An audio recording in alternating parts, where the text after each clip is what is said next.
of athlete registration program that was started. And the purpose of this program is to register every athlete in this country so that it will be easy to provide them with the services that they require, and more so concerning the issue of anti-doping programs that we have in this country.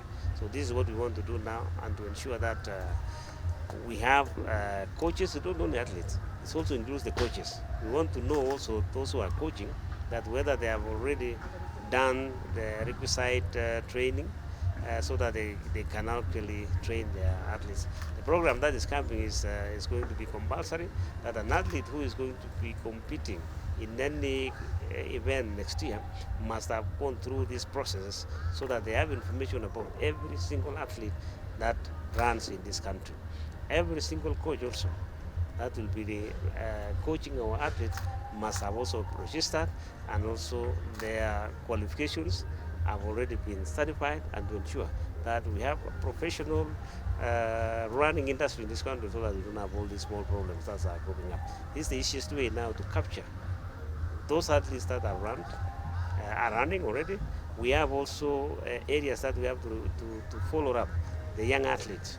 And specifically, we have issues with age cheating. We want also to capture that early enough to ensure that as they grow and as they become professional athletes, then they have the proper and correct ages that is required so that we don't have problems also with all athletics. I understand that when they started in 10, and of course the registrar of sports also was involved in that. The passage of 2013 Sports Act that was promulgated to guide on how sports is run in this country includes now a professional athlete. A professional athlete is required to have registered with either the county or the national registration board to make sure that they are also captured. And the main purpose of this registration from the Sports Act is to ensure that the government or the Ministry of Sports is able now to support athletes individually when they are registered, and assist them if they require any support. Because if they are not registered, then the government cannot also be able to identify whether that person is a bona fide athlete or not. So that is why basically the athletes might turn away because of the payment of 2,000 shillings. That's also part of the requirement, and it is in that it is in the Sports Act. However, we have also requested that the athletes will continue registering. They don't have to pay anything to the registrar now. We have agreed that way.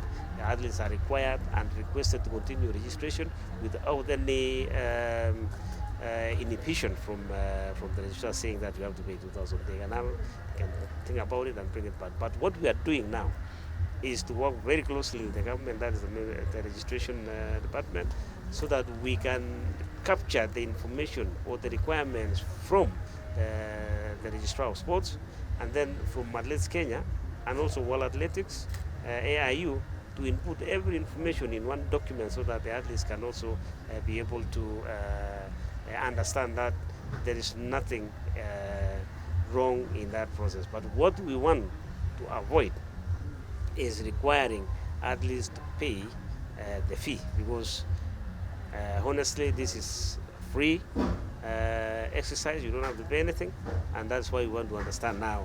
We want to make sure that the registrar also understands that athletes will not be able to pay that kind of money. But if now AK can register all the athletes, and then that information can be given to the sports registrar, is what we have already agreed. We met today with the representative of AIU in this country. We had also a steering committee for anti-doping enhancement in this country. We discussed about it, and we agree that at the moment we don't want athletes to pay any fee at all until this process is finished. However, the registrar can always continue to be with athletes, guide them, discuss with them. But then, of course, when it comes to the information that we are collecting now, then later on, AK will have to hand over some of those information to the registrar, because it's a government that requirement until that section in the Sports Act is amended.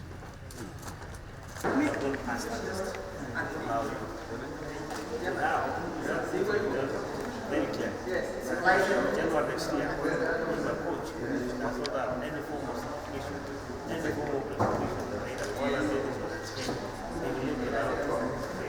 So they are not able to give the league.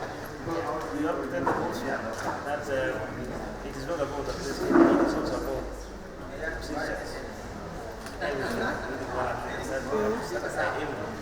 But we want to know who is handling athletes. Amenity. It's not just the handling who should know, but we need to know also. We have untrained teachers who are trained. And they say untrained teachers, they also train who they are allowed. So if we are good coaches, that's a process. They are the minimum requirements. Thank you.